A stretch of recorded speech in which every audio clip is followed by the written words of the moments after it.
Good day. Kevin and I today are on the corner of Division and Main Street in Biloxi, in East Biloxi, and we're just about 7 blocks to the east of Back Bay Mission. And we are in front of Inez's Cafe, and this is Inez, who actually opened this cafe, I understand, in about 1979. And it was a cafe that served traditional African-American food. And this strip here, this strip of Main Street to the tracks that you can't actually see, which is about 5 blocks, was the historical Black entertainment district here in Biloxi.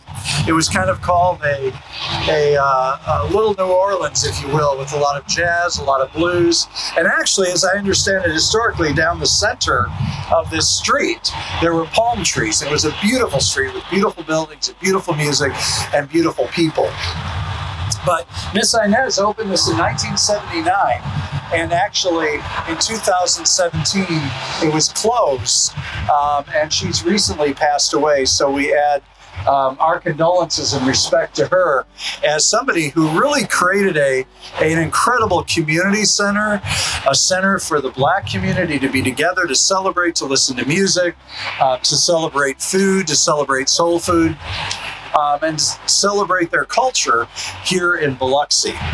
And what of course happened through time is, because at the time of segregation, we know segregation had incredible negative effects, correct? But there were also some really challenging effects with desegregation on Black neighborhoods and Black business and Black entertainment. Because as Black folk could go to white businesses, white folks never really stepped into Black establishments. And so eventually this beautiful entertainment district that was so full and so lush and so embraced kind of became a ghost town.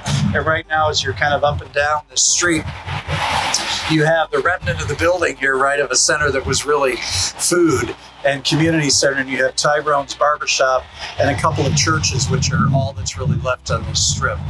So we celebrate the Black community, we celebrate Black history, we celebrate Black-owned businesses and minority-owned businesses.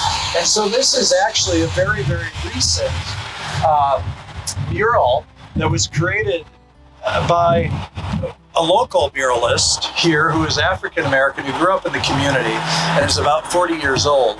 And he was basically kind of commissioned by NAACP and by Steps Coalition to really create this piece of history to say that this street is still alive. And it's an important part of our history. And Inez was an important part of her history. And there is a little bit of mythology around her. We understand that way before I got here, right? But the Miss Inez used to volunteer at Back Bay Mission and used to help out at the Micah Day Center and with other programs. So we're going to go around to the side of the building on Division. And I want to share the other mural that the muralist is creating, which is absolutely fantastic. It is the Wade-In. The desegregation of beaches here in Biloxi and along the coast of our 30+ miles of beaches. And there were actually 3 Wade-Ins, as you've heard me talk about before, to desegregate the beaches.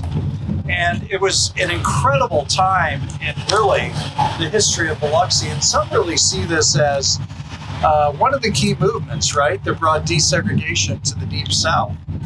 Here as an individual who really led a whole community into desegregating the beaches. And so Dr. Gilbert Mason is the man right here. He was the man who really led and he wasn't necessarily a trained activist, but he became an activist, he became an organizer. There were 3 Wade-Ins. And finally, at the 3rd Wade-In, they were successful, right? But they had one that was in the middle, it was called Bloody Sunday. The 3rd Wade-In, there was also some arrests.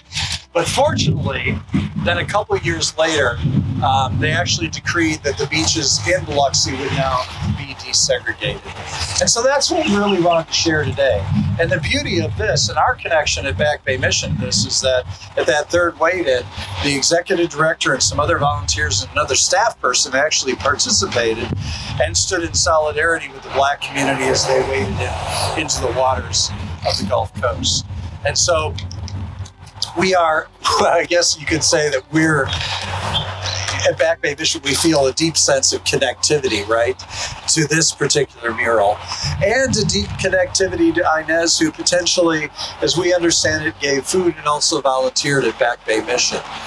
And so this is really, in my mind, in my spirit, this is a part of the intersectionality of life, right? This is where we work together, we play together, we live together, we serve together, and we volunteer together to do really important work in our community, to lift up those living in poverty, to lift up those who are in the margins, to lift up those who are other, as we would call it. Kevin and I were talking a bit before we started shooting today about how we so often other people, right? We other each other. We don't embrace each other as us. And we say, those are those people and them.